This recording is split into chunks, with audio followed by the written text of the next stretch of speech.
Morning everyone, as you know we are on chapter number 2 nutrition in animals. हमने इसके parts पढ़ लिए थे कि डाइजेशन किस किस स्टेप में होती है। Ingestion, digestion, absorption, assimilation, egestion. और पहले टंग के बारे में पढ़ा, टीथ के बारे में पढ़ा। देन हमने डेंटल कैरीज के बारे में, टूथ डिके के बारे में, प्लेग के बारे में पढ़ा, सेलेवरी ग्लैंड्स के बारे में पढ़ा। देन हम पढ़ेंगे फूड पाइप। अब जो खाना है वो फूड पाइप में आ गया, मतलब ईसोफेगस में आ गया। ये वर्ड ओइसोफेगस लिखने में ओइसोफेगस होता है, लेकिन होता क्या है, ईसोफेगस। ओके, तो जो ईसोफेगस है वो माउथ से लेके खाने को स्टमक तक पहुंचाती है। ये पतली सी पाइप होती है, ठीक है। चेस्ट से, मतलब चेस्ट से होती हुई, थ्रोट से होती, गले से होते हुए ये पेट तक पहुंचती है। ये क्या करती है, कंट्रैक्शन एंड रिलैक्सेशन। कंट्रैक्शन मतलब एक बार बंद होना खुलना, बंद होना खुलना, तो ऐसे बंद खुलना बंद होना मतलब होती रहती है ये, ठीक है। इसको पैरास्टालिटिक मूवमेंट बोलते हैं। इवन अभी से बता रहा हूँ, बड़ी क्लासेस में जाके पढ़ोगे आप, ठीक है। पैरास्टालिटिक मूवमेंट करते हैं, मतलब कंट्रैक्ट रिलैक्स होती है, जिससे कि जो खाना है ऊपर से वो नीचे की ओर जाता है, ईजिली मूवमेंट करता है। एक चीज़ और इसमें बताई गई है फास्ट फैक्ट में कि जो ऐसे विंड पाइप है, यहाँ पे फूड पाइप है, दोनों इकट्ठी इकट्ठी होती हैं, ठीक है। तो एक इसके ऊपर क्या होता है कि आप सोचोगे कि क्या क्यों कहते हैं टीचर्स या पेरेंट्स की खाते हुए बोलना नहीं चाहिए या टीवी नहीं देखना चाहिए। बिकॉज जो ये हमारे दो पाइप्स हैं, फूड पाइप और विंड पाइप, ये दोनों इकट्ठी होती हैं। हम दोनों चीज़ें इकट्ठी नहीं, सांस लेना और खाना खाना हम एक बार एक चीज़ कर सकते हैं। तो क्या होता है, इसके ऊपर एक कवर होता है जिसको बोलते हैं एपिग्लोटिस।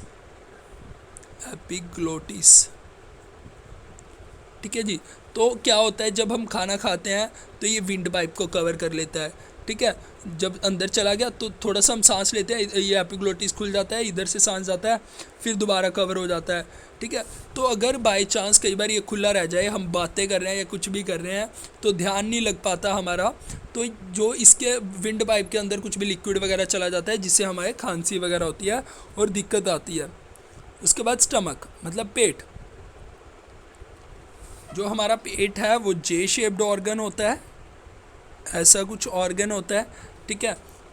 जो बैग लाइक स्ट्रक्चर होता है, मसल्स होते हैं इसके अंदर। इसमें जो खाना है वो काफ़ी ज़्यादा देर तक रहता है और चर्न करता रहता है, 3 से 4 घंटे तक रहता है, ठीक है। इसमें 3 जूसीज होते हैं। 3 जूसीज मतलब ऐसा नहीं है कि जो फ्रूट जूस है ऐसा नहीं है। 3 तरह के मेन मतलब पार्ट्स आते हैं जो हम पढ़ेंगे, HCl hydrochloric acid, mucus,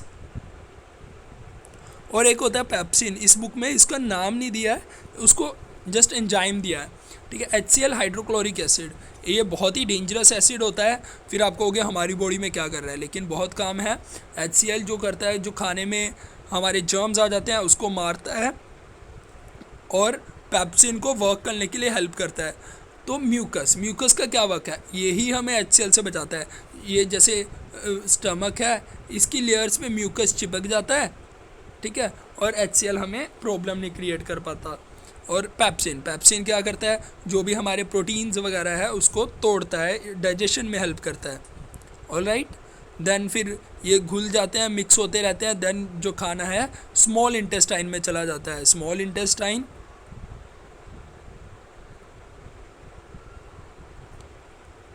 small intestine क्या है, जो पतली आंतड़ी जिसको बोलते हैं, ये 6 से 7 मीटर लंबी होती है। सबसे लंबी जो ऑर्गन है यही है हमारी बॉडी का, ठीक है। सारे डाइजेशन वगैरह जो भी है यहीं पे होती है, एब्जॉर्प्शन भी यहीं पे होती है। और इसमें ही जो लीवर वगैरह की जो सामान है, लीवर वगैरह का सामान नहीं कह सकते, लीवर जो बाइल जूस, लीवर क्या सिक्रिएट करता है, बाइल जूस करता है, ठीक है। और पैनक्रियाज करता है पैनक्रियाटिक जूस। जो ये लीवर और पैनक्रियाज है, ये कुछ ग्लैंड्स है जो हमारी बॉडी में वर्क करते हैं, ठीक है। जो लीवर है वो सबसे लार्जेस्ट ग्लैंड है, तो इसी में आके मिक्स होता है सब कुछ।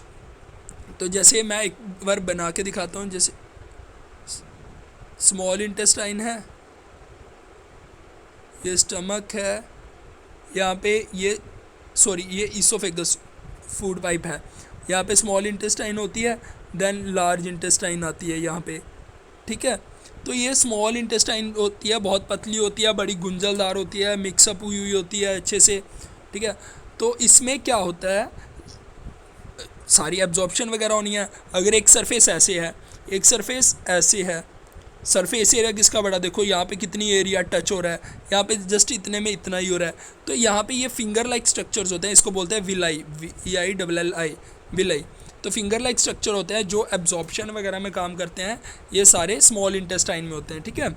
इससे सरफेस एरिया इंक्रीज़ हो जाता है, और इसमें ये बहुत पतली वॉल के बने होते हैं, पतली वॉल्स होती हैं इसकी, और इसमें ब्लड वेसल्स ज़्यादा होती हैं ताकि प्रॉपरली उसमें एब्जॉर्प्शन हो जाए।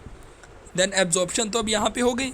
अब एसिमिलेशन, मतलब जो अंदर न्यूट्रिएंट्स गए उसको अब एनर्जी ब्लड में तो चले गए, यहाँ से एब्जॉर्ब हो गए, तो उससे एनर्जी लेना, दैट इज़ कॉल्ड एसिमिलेशन।